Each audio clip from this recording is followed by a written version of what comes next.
Welcome to BikeBeat, the 2026 Yamaha M1 V4. For over 2 decades, the Yamaha YZR M1 has been defined by its inline-4 with crossplane crankshaft. It was the heart of the bike that carried legends like Valentino Rossi, Jorge Lorenzo, and Fabio Quartararo to glory. Smooth power delivery, friendly handling, predictable cornering behavior, these qualities became Yamaha's trademarks. But as the championship evolved and rival manufacturers leaned harder into aerodynamics, electronics, and V4 layouts, Yamaha's philosophy started to look like a limitation rather than an advantage. The inline-4, once the master of agility, had become the underdog in the fight for top speed and explosive acceleration. For the 2026 season, Yamaha has broken from tradition, revealing a full-blown V4 M1 prototype. It isn't just another development step, it's Yamaha rewriting its playbook.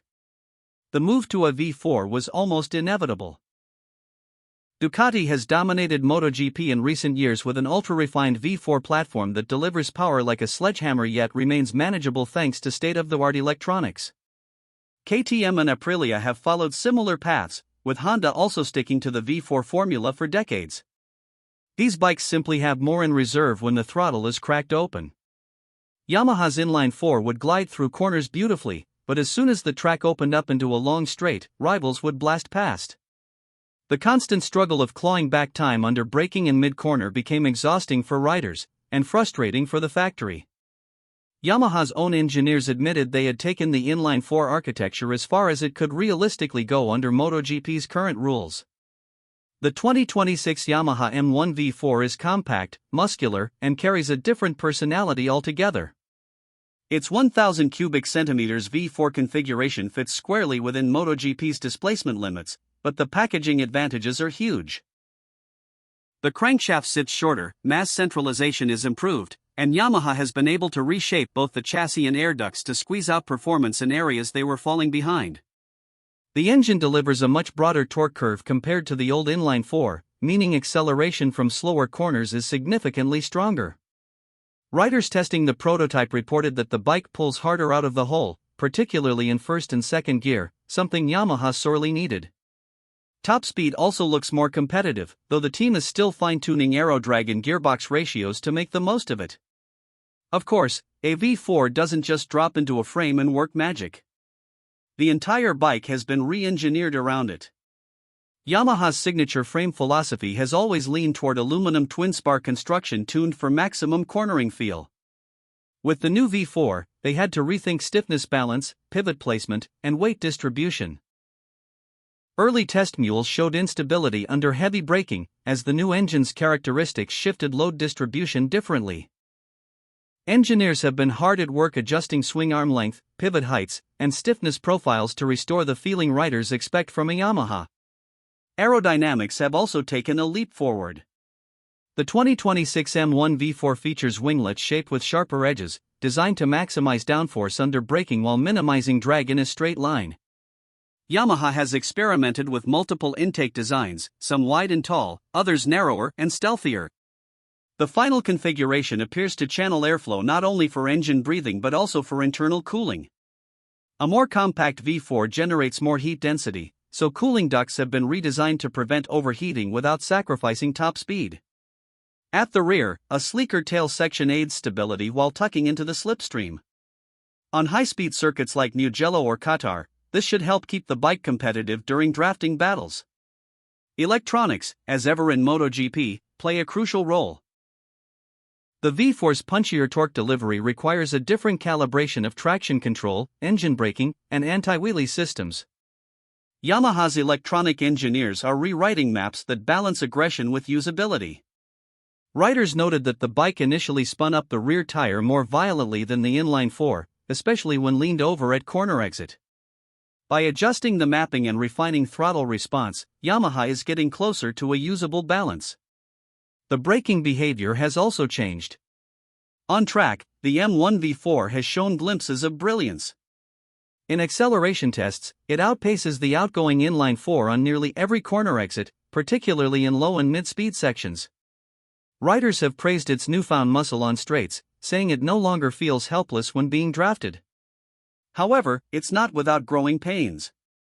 In tighter corners, especially fast transitions, the bike feels heavier and less nimble. Engineers insist this is not a permanent issue but rather a matter of fine-tuning geometry and stiffness balance. What makes this machine so compelling is not just what it does, but what it represents. The Yamaha M1 has been one of the longest-standing inline-4 holdouts in MotoGP. The move to a V4 is not only a technical shift, it's a philosophical one. Yamaha is acknowledging that its old strengths are no longer enough in a world where aero, electronics, and raw power dominate. For fans, it means a new sound, a new feel, and potentially a new chapter in Yamaha's racing legacy. The exhaust note alone tells the story, a deeper, angrier growl compared to the smoother tone of the inline-4. Even standing trackside, you can hear that Yamaha has joined the V4 club. This timing is no accident. MotoGP will move to 850 cubic centimeters engines in 2027, a regulation change designed to reduce speeds and improve safety. By switching to the V4 in 2026, Yamaha gives itself a year to experiment, test, and adapt before having to downsize. They are essentially future-proofing their platform, building experience with the V4 architecture before the reset comes. This is strategic engineering, ensuring they won't enter 2027 at a disadvantage. Ducati and KTM will arrive with years of V4 knowledge. Yamaha now has a fighting chance to match them stride for stride. When it comes to cost, the M1 V4 is not something you'll find in a dealership. As a pure MotoGP prototype, each machine is hand-built with exotic materials like carbon fiber composites, magnesium wheels, and aerospace-grade titanium components. Conservative estimates put the cost of a single MotoGP spec bike well into the hundreds of thousands of dollars, with development programs costing tens of millions each season.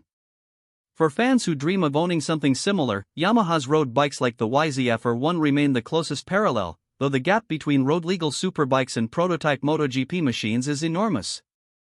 If Yamaha ever decided to release a limited edition V4 road bike inspired by this project, the price would almost certainly exceed $100,000, aimed at collectors and enthusiasts. For now, though, the M1 V4 is racing only, a rarefied machine existing purely for competition. The advantages are clear. Yamaha finally gains the horsepower and torque it needs to fight on equal terms with the leaders. Riders can attack straights with confidence, use slipstreams without getting dropped, and defend their position with raw acceleration. It also signals to current and future riders that Yamaha is serious about giving them a winning tool. Confidence in machinery translates to confidence on track, and morale inside Yamaha's garage has already seen a boost. But the risks are equally clear. The inline-4 M1 was predictable, a bike that let riders push deep into corners with trust. The V4, while faster, can feel wilder, twitchier, less forgiving. If Yamaha cannot tame this beast while keeping its newfound power, they risk losing the very quality that made their bikes attractive in the first place. A new sound, a new performance profile, and a new chapter in MotoGP history. And here on BikeBeat, we'll be watching every lap, every update, and every result to see if Yamaha's gamble pays off. If you enjoyed this deep dive, hit that like button, subscribe, and tell us what you think. Did Yamaha make the right choice? Can the V4 restore their glory days? We'll see in 2026. Until then, keep your revs high.